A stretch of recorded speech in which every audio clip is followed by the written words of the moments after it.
lagi dalam renungan hari ini. Sebelum kita membawa renungan, kita mendengarkan renungan, biar kita berdoa dulu, biar Tuhan bukakan pintu hati kita dan beri kita hikmat supaya renungan ini bisa kita mengerti, ya. Yuk. Bapa di surga, selamat pagi. Terima kasih Tuhan buat hari baru yang Kau berikan buat kami, buat kesehatan, buat udara, buat semua hal yang baik Tuhan yang Kau berikan buat kami. Kami bersyukur Tuhan sampai pada hal-hal yang terkecil yang Kau berikan Bapa. Kalau kami hari ini masih boleh menikmati firman Tuhan, itu juga adalah anugerah-Mu Tuhan. Kami menyerahkan Tuhan renungan kami ke dalam tangan-Mu, biar renungan ini boleh merema di dalam hati kami dan bisa membantu kami Tuhan untuk melewati hari demi hari Bapa bersama dengan Engkau. Terima kasih Tuhan, haleluya Yesus, amin. Sahabat-sahabat Allah, hari ini saya mau membagikan renungan yang saya akan beri judul dipulihkan. Ya, saya akan beri judul dipulihkan. Nah, saudara, saya akan ambil satu perikop ayat, satu pasal itu di Mazmur 126. Saya bacakan ya. Judulnya Pengharapan di Tengah-Tengah Penderitaan, nyanyian ziarah. Ketika Tuhan memulihkan keadaan Sion, keadaan kita seperti orang-orang yang bermimpi. Pada waktu itu mulut kita penuh dengan tertawa, dan lidah kita dengan sorak-sorai. Pada waktu itu berkatalah orang di antara bangsa-bangsa, Tuhan telah melakukan perkara besar kepada orang-orang ini. Tuhan telah melakukan perkara besar kepada kita. Mari kita bersukacita. Pulihkanlah keadaan kami ya Tuhan, seperti memulihkan batang air kering di tanah Negeb. Orang-orang yang menabur dengan mencucurkan air mata akan menuai dengan bersorak-sorai. Orang yang berjalan maju dengan menangis sambil menabur benih pasti pulang dengan sorak-sorai sambil membawa berkas-berkasnya. Nah, saudara, saya sebenarnya sempat bingung ya waktu ini tema itu Tuhan berikan buat saya. Tapi saya pikir kok temanya agak gak nyambung ya. Maksudnya kenapa menabur dengan mencucurkan air mata, terus kita istilah ini mau ngomongin soal menuai gitu kan. Saya agak bingung gitu sebenarnya. Seakan-akan ini adalah sebuah kemenangan yang Tuhan mau sampaikan gitu kan. Tapi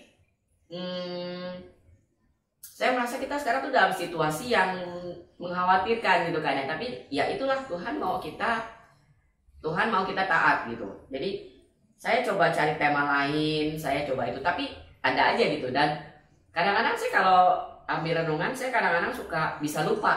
Kemarin udah kepikiran mau kasih renungan ini, tapi saya lupa gitu apa gitu kan. Kalau ini mah enggak gitu. Saya dapat inti renungan ini udah lama, udah ada sekitar 2 minggu yang lalu. Dan saya pikir bukan kali ya, tapi terus terulang. Jadi akhirnya saya putuskan untuk memang ini yang Tuhan mau, ya kan. Jadi judulnya yang dari perikop ini, pengharapan di tengah-tengah penderitaan. Nah, judul yang saya beri sendiri untuk renungan ini adalah dipulihkan. Nah, saudara-saudara, saya suka nanam hidroponik. Saya suka menanam sayur, dari dia itu benih sampai kita bisa nikmati sayurnya. Saya memang bukan menanam seperti petani menanam menanam padi yang mereka harus jalan mundur ya. Tandur kita bilangnya kan, untuk nanemin benih-benih itu sampai pegel-pegel badannya dijemur sinar matahari. Saya enggak, saudara, saya enggak se ekstrim itulah ya. Saya cuma cukup naruh benih, terus saya tutup, ya kan. Nah, selang 1 atau 2 hari benih itu akan muncul, kemudian kita akan jemur, kenalin hama matahari segala macam gitu kan, sampai dia mulai keluar daun 2, daun 3, daun 4, daun 5, dan kemudian kita boleh pindahkan sampai ke masa pendewasaan sayur itu 35 sampai 45 hari.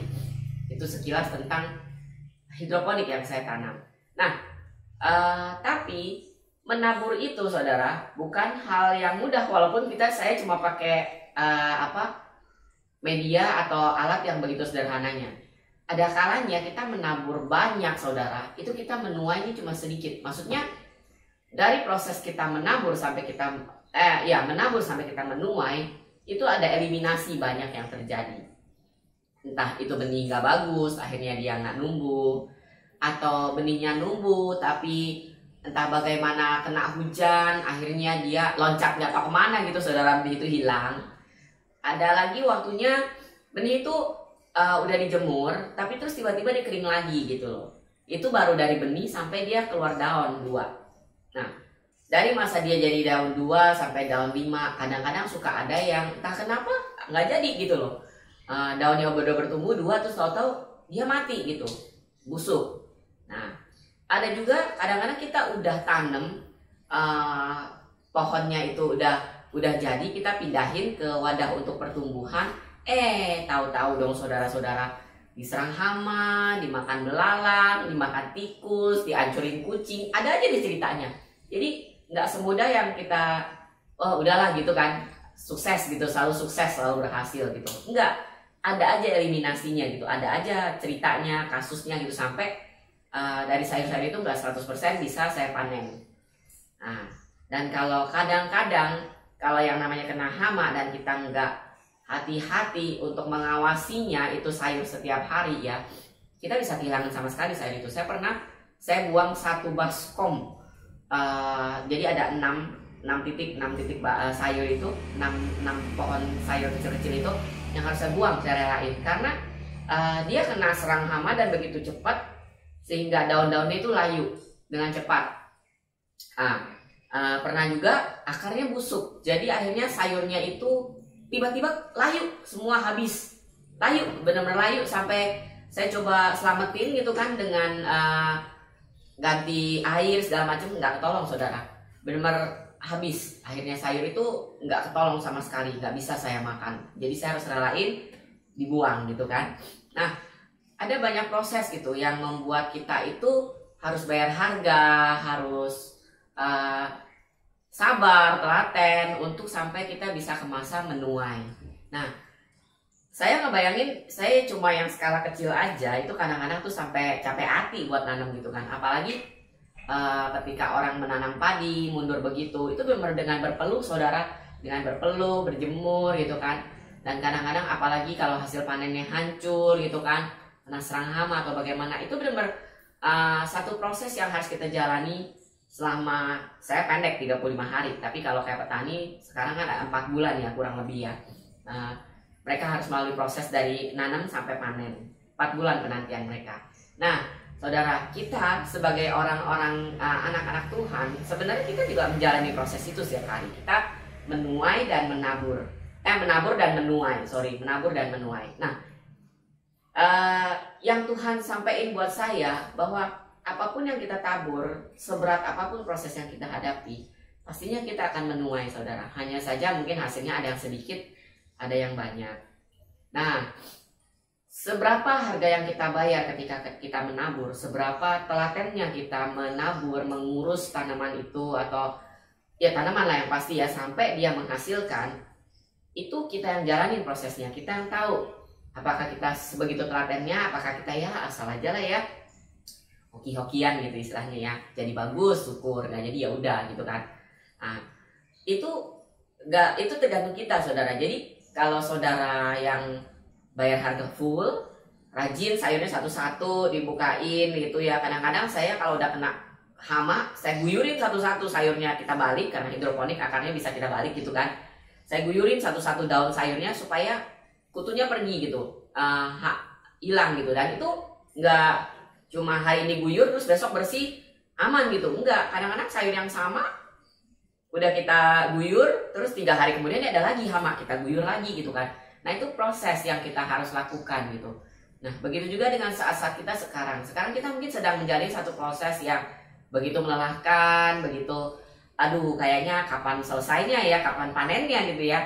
Kita nggak ngelihat waktu panennya itu seakan-akan sekarang. Tapi Tuhan katakan seperti ini, bahwa kita itu akan dalam keadaan seperti bermimpi ketika Tuhan memulihkan keadaan Sion. Nah itulah yang Tuhan mau sampaikan. Tetaplah berpengharapan saudara.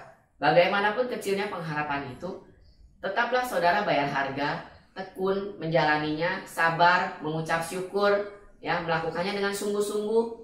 Segala sesuatu yang saudara hadapi sekarang, percaya bahwa Tuhan akan membawa kita ke masa kita akan menuai dengan bersorak-sorai. Tuhan bilang bahwa Tuhan akan memulihkan keadaan Sion. Sion adalah anak-anaknya. Kita akan seperti orang-orang yang bermimpi. Waktu itu kita nggak bakalan lagi mikirin susah payahnya kita menjalani proses yang selama ini kita jalani beberapa waktu ini gitu kan. Kita akan benar-benar tertawa gitu, plong gitu, senang gitu maksudnya. Dan lidah kita akan penuh dengan sorak-sorai. Artinya saudara, Tuhan mau kasih tahu, Tuhan mau ingetin kita bahwa jangan kita nyerah di tengah jalan ya. Kita udah hampir sampai di garis finish. Ya walaupun saya nggak tahu lah garis finishnya berapa lama, dan saya nggak berani janjiin karena Tuhan nggak bilang sama saya gitu kapan ya. Tapi nikmati proses itu dan ingat bahwa kita akan menuai dengan bersorak-sorai. Jadi tetap semangat saudara. Sampai maka di sini dikatakan pada waktu itu berkatalah orang di antara bangsa-bangsa. Berkatalah di antara bangsa-bangsa. Berarti kita itu bangsa yang wow, spesial. Tuhan telah melakukan perkara besar pada orang-orang ini. Jadi saudara jangan mundur. Ya, tetap bertahan bagaimanapun harga yang saudara harus bayar. Karena tuaian sudah siap menanti di depan kita. Dan kita akan menuai dengan bersorak-sorai. Nah, hari itu aja kita akan dipulihkan. Hari ini itu aja yang saya akan sampaikan. Percaya bahwa kita akan dipulihkan. Dan kita akan merasakan hati kita penuh dengan tawa, penuh dengan sukacita ketika Tuhan memulihkan keadaan kita. Sion-sionnya Allah. Ya. Hari ini itu aja firman yang saya mau bagi buat teman-teman semua, buat sahabat-sahabat Allah. Kita sama-sama berjuang sampai kita sampai di garis finish. Oke? Tuhan Yesus memberkati. Kita akan berdoa. Bapa yang di surga, terima kasih Tuhan. Kami tahu Tuhan setiap proses Tuhan akan sampai pada akhirnya Tuhan. Dan kami percaya seperti janji Tuhan berkata bahwa kami akan menuai dengan bersorak-sorai Bapa. Sekalipun kami mungkin menabur dengan bercucuran air mata Tuhan. Tapi ketika kami setia, kami yakin, kami bersabar Tuhan. Maka panen itu ada di depan kami Tuhan. Dan kami akan menuai Bapa seperti orang yang penuh dengan sukacita Tuhan. Dan bangsa-bangsa pun akan melihat bahwa mujizat Allah terjadi Bapa pada kami Tuhan. Dan Tuhan ajar kami bersabar sedikit lagi, lebih bergantung sama Engkau sedikit lagi Tuhan. Sehingga kami percaya Tuhan, penantian kami tidak akan sia-sia Tuhan. Dan Engkau akan memberkati kami lebih dan lebih lagi Tuhan. Terima kasih Bapa. Kami menyerahkan hari kami sehari ini ke dalam tangan-Mu. Biar Tuhan juga yang pimpin. Berikan kami kekuatan untuk melewati hari ini Bapa bersama dengan Engkau. Terima kasih Tuhan, segala kemuliaan bagi nama-Mu, Haleluya Yesus, amin. Tetap semangat, bye.